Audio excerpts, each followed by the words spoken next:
ini sangat berbahaya apabila di sana kemudian dijadikan tempat ibu kota yang baru.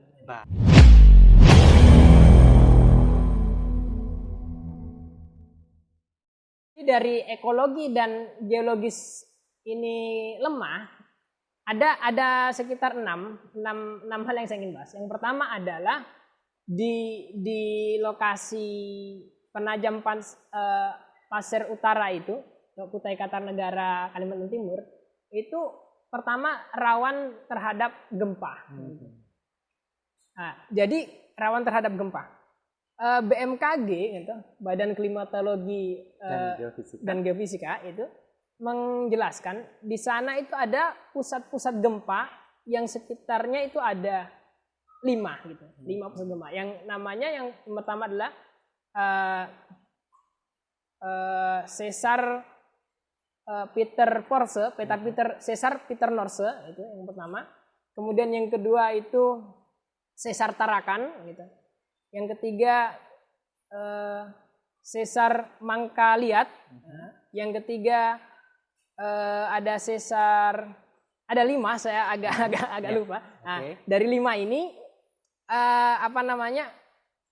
menunjukkan bahwasanya di Kalimantan ini rawan terhadap gempa. Nah, gitu. Jadi tidak aman untuk perpindahan ikan ini. Tidak aman dari BMKG ini. Kemudian studi yang dilakukan dari Inggris ini membuat simulasi, gitu. Simulasi terkait dengan pemindahan ibu kota.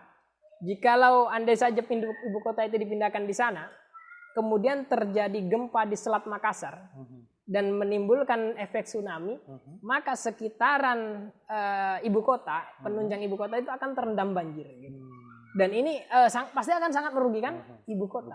Gitu. Apalagi dan jantung. Pastinya masyarakat Indonesia. Iya betul, jantung imunitas.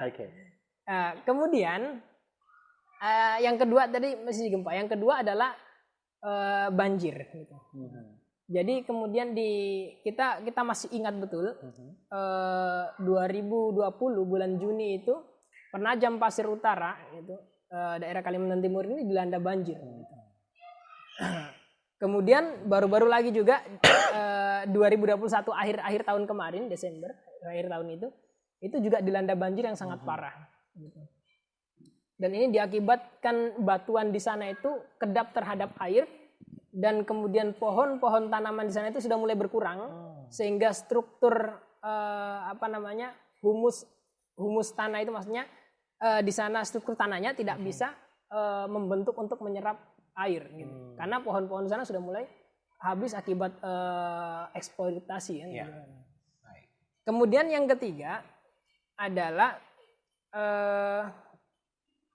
di sana itu lokasi tanahnya, jadi struktur tanahnya, struktur tanah. Yang ketiga struktur tanah itu ternyata para peneliti mengatakan di Kalimantan situ di penajam pasir utara itu struktur tanahnya banyak patahan gitu. Dan kemudian struktur tanahnya juga tegak miring. Jadi kalau struktur tanah yang banyak patahan, tegak miring itu sangat rawan ketika nanti dibangun dengan gedung-gedung tinggi kan gitu. Dan ini rawan retak kan gitu. Nah, meskipun ada tekniknya untuk membangun supaya tidak retak, tapi itu memakan biaya yang makin banyak besar, gitu. Karena ada teknik-teknik yang kemudian itu juga akan memakan dana yang besar. Dan juga tanah yang tegak miring, kemudian ada lempung di sana itu yang kemudian membuat jaringan jalan itu mudah longsor. Gitu. Ini para peneliti menyampaikan itu. Jadi secara ekologi seperti itu, geologis seperti itu. Kemudian yang keempat ya Kak di sana. Yang keempat itu di sana banyak sekali lubang tambang. Gitu. Jadi tercatat ada 94 lubang tambang. Yang ini yang kemudian data dari Walhi, Wahana Lingkungan Hidup. Ya. Ada 94 lubang tambang yang ada di sekitaran lokasi ibu kota itu. Nah, kita ketahui bahwasannya dalam Undang-Undang Minerba itu kan lubang tambang itu sebenarnya harus ditutup, direklamasi oleh yang pegang konsesi tadi, izin usaha pertambangan, izin usaha pertambangan khusus. Nah, namun karena dalam hal ini yang punya konsesi tadi itu tanahnya mau dipakai untuk ibu kota, otomatis mereka akan mendapatkan kompensasi. Ya, diduga kuat kompensasinya mereka akan dihapuskan dosa-dosa mereka untuk menutup lubang-lubang tambang gitu. Bahkan kalau kita mau lihat lubang tambangnya itu sangat besar seperti danau yang besar gitu. Dan riwayat itu bahkan ada pernah korban ya itu jatuh ke lubang tambang gitu. Jadi itu sangat berbahaya gitu lubang-lubang itu. Dan itu kalau kemudian pemerintah memindahkan di sana mengotot, dia harus mengeluarkan dana yang besar untuk menimbun lubang. Lebih dari 90 lubang tambang itu tadi. Iya, 90. Oke, terus yang keempat? Kemudian yang keempat atau kelima? Kelima. Ya. Yang kelima itu di sana rawan atau krisis air bersih. Gitu. Di sana dikatakan itu kalau musim kemarau itu sungai-sungai itu pada kering. Gitu. Khususnya ada nama sungai Semoy di sana itu.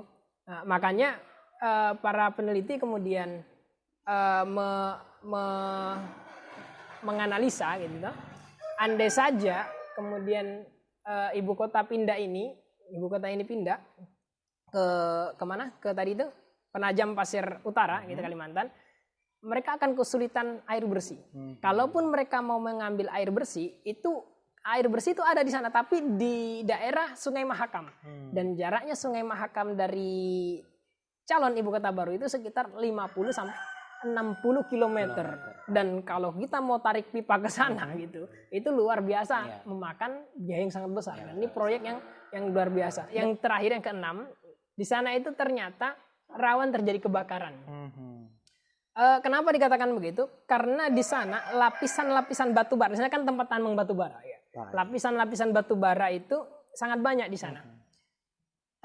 Dan karbon yang terkandung dalam batu bara itu jika bertemu dengan oksigen, kemudian bertemu dengan panas, apakah mereka bereaksi jadi satu itu bisa menimbulkan kebakaran. Dan dampak dari kebakaran itu bisa mengeluarkan karbon dioksida dan karbon monoksida dan uap airnya ini berbahaya. Racun kan seperti itu. Dan ini sejarah pernah mencatat tahun 1997 pernah terjadi kebakaran yang luar biasa di sana, yang hebat. Dan itu tercatat sebagai kebakaran yang cukup parah. Akibat apa? Akibat itu tadi. Kemarau panjang, kemudian di sana itu ada karbon kan, ada lapisan-lapisan batu bara yang kemudian memicu kebakaran. Ini sangat berbahaya apabila di sana kemudian dijadikan tempat ibu kota yang baru.